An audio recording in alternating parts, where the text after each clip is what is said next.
G'day comrade subscribers, hope you're all well. I thought we'd have a quick look at these Soviet era computer mice that I've had for a while. Not been able to find much information about them. They were apparently bundled with the ES1841 or the ES1842 series computers. I don't think they were available separately or something like that.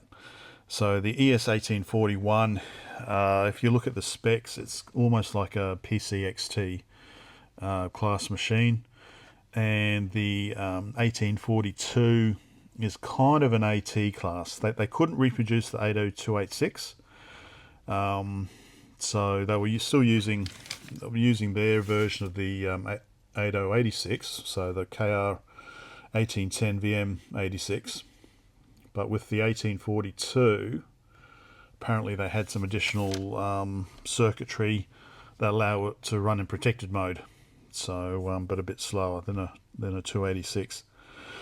Yeah. So the information I have been able to find is that they were referred to as Kolobok or as krysoi. Sorry if I'm not pronouncing that right. So Kolobok is apparently a type of bun.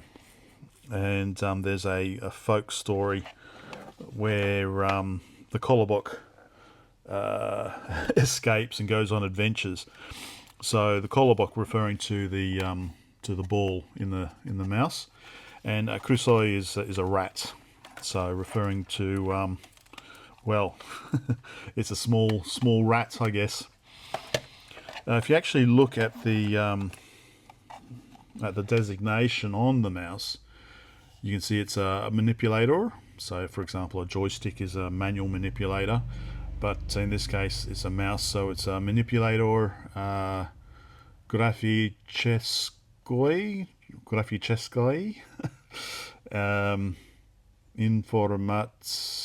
Informații. So manipulator, graphical information, so graphical information manipulator or something like that.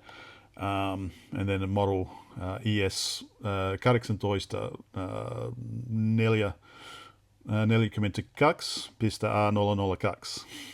So I don't know how to count in Russian, so you get it in Finnish instead. You see we've got a 91. Got a 91 manufacture date on both of these. So I believe they were originally 1987-ish is when they were originally manufactured in Minsk, Belarus, or Byelorussian Republic. So let's open it up. So they've both got DE9 plugs. So I'm assuming that they are maybe serial. So we've got so here we've got ES1842 indication. So I assume that's Cyrillic, and then I'm guessing this is Latin because we've got B1 XS1. S I don't think exists in Cyrillic. So yeah, but so I've got one that does have a ball and another one doesn't. So let's this one looks like it might have been opened up, maybe, because it doesn't have a good old security snot security gum in it. But let's open this one up, see what we can see, eh? Undone the screws, but you know, actually one thing I should mention, it's not really a very satisfying click. It's not like there's a micro switch. Well, I assume not. It's a very get the microphone closer.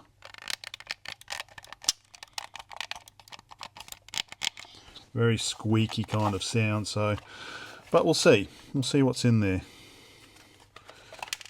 Okay, I think all the screws are undone. Oh, okay. So there are micro switches. Just don't get it. Okay, that one's got a nice click. So they could be replaced. Bit of a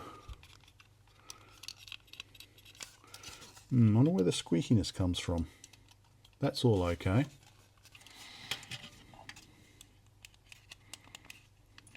Could maybe replace those perhaps. Let's have a look. So pretty standard for a mouse. Let's get the ball out. Phillips head. That's quite surprising. Well, I get in trouble for calling it a Phillips head, don't I? So I'm just trying to find, let me find the bit. Okay. There we go. Rubberized, it's not just plain metal. Looks in pretty good shape. Trying to think, I do have a bunch of mice of various eras, but I don't know if I've got a ball mouse. I wonder if you can get replacements for these. Okay, so yeah, pretty standard. We've got those two, they're kind of optoelectrical or something, aren't they? They count the number of revolutions. So let's get this top board off.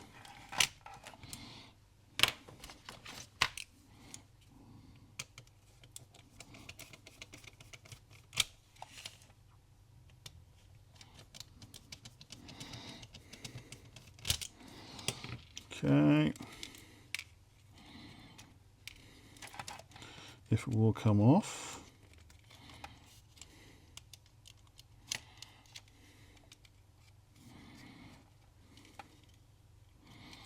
Or what do I have to do? Now you can see the little LEDs there for the optical thing. Just trying to figure out how it's actually all held together.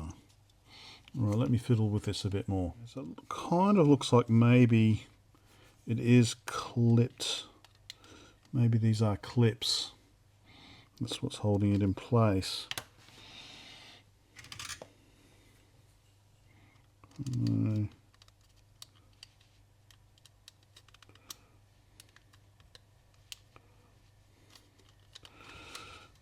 Alright, I'll keep fiddling with it and see if I can make it just suddenly pop off. I think there was only, because there was only the two screws on the top here. Ah, oh, apart from all these recessed screws, you idiot.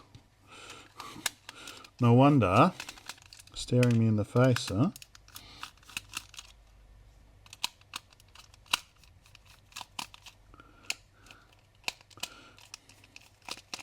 Well, that's a bit easier. There we go, base plate is off. And there's the mechanism. So what's the chip we've got there? Let me, sorry, I can't, you can probably see it on your 4K screen. Okay, it's a K56561TL1A. Sorry, you can read that now, can't you? K561TL1A. That's the only IC on there. And we've got these, so these two are pretty standard. The ball rolls, and we've got LEDs there which count the revolutions. And then we've just got this kind of tensioning bit there. Got a whole bunch of buttons. So I could probably buzz all that out. And then we could figure out what the pinout is. Okay, interesting so far, or not interesting?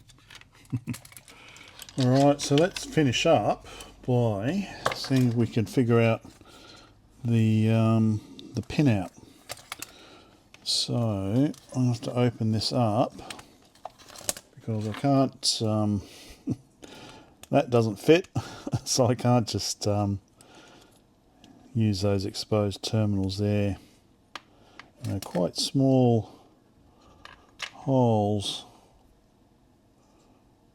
so actually I wouldn't be surprised if they're something weird like 2.5mm separation or something like that. Anyway, let's just unscrew that and see if we can match up the well, find out which power. I assume there's power coming into this, and yeah, go from there.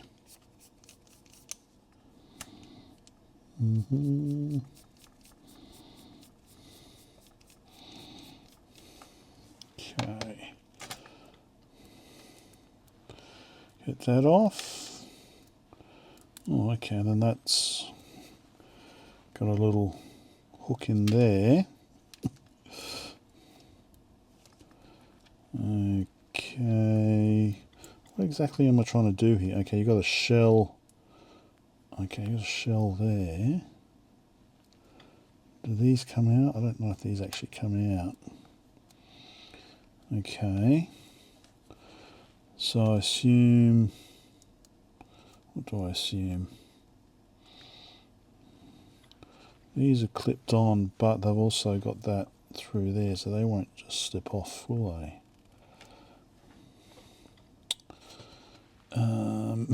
Maybe it's easier if I just try and find a wire to poke into there. Maybe that'll be the easiest way to do it.